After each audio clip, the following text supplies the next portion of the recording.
آپ کے سامنے قرآن اسی طریقے سے پڑھا جا رہا ہے کہ جیسے کوئی آپ کے سامنے فرینچ زبان کے اندر آ کے آپ کو گالیاں نکالنا شروع کر دے. صحابی ہونا کوئی بڑی فضیلت نہیں ہے، اصل فضیلت ہے لا الہ الا اللہ محمد رسول اللہ کا اقرار کرنا. ہم اس سے بڑی فضیلت کسی کو نہیں مانتے. نبی الاسلام کی وفات کے بعد جو مرتد ہو وہ نبی کے زمانے میں کیا ہوتا ہے؟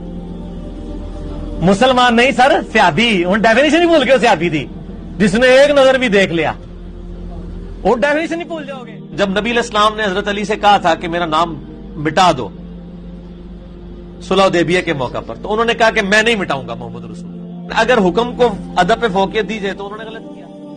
10 یہودی بھی ایسے نہیں تھے جو آپ پہ ایمان لائے ہوں آپ کی مبارک زندگی کے اندر. کیوں؟ ان کے بڑے بڑے جو پادری بیٹھے ہوئے تھے وہ کہتے تھے یہ کل کے چھوکرا آ کے میں بتائے گا، وہ کہتے تھے یہ کل کے چھوکرا آ کے میں بتائے گا. اللہ یہ تو محمل جملہ ہے، یہ کمپلیٹ ہی نہیں ہے، یہ تو نام ہے صرف. تو یہ محمل جملہ ہوگا، اس جملے کی کوئی اہمیت ہی نہیں ہوگی.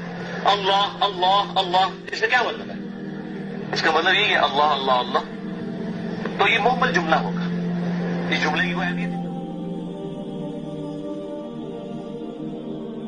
جو ہمیں کافر کہہ رہا ہے پھر ہم حق رکھتے ہیں کہ ہم اسے کافر کہیں. اور میں نے کئی دفعہ یہ گولڈن کوٹ اپنا بیان کیا ہے لوگوں کے سامنے کہ اگر قادیانی ہمیں کافر کہنا چھوڑ دیں تو ہم ان کو کافر نہیں کہیں گے.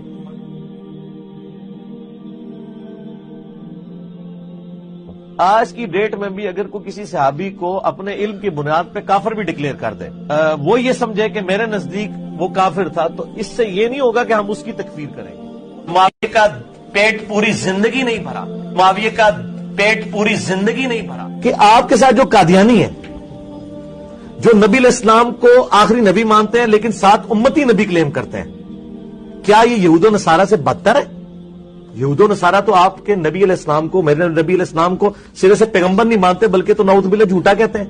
یہ نبی علیہ السلام کو مان رہے ہیں، ان کو آپ ان سے بدتر تو نہ کہیں. تو آج کے دور میں جو موبائل سے دیکھ کے پڑھ رہا ہے اس کو صحابہ کرام جو زبانی پڑھتے تھے اس سے زیادہ ثواب ہے. ڈاکٹر ذاکر نائک جو قرآن بھی غلط پڑھتے ہیں، جو ہے وہ اعراب تک غلط پڑھتے ہیں.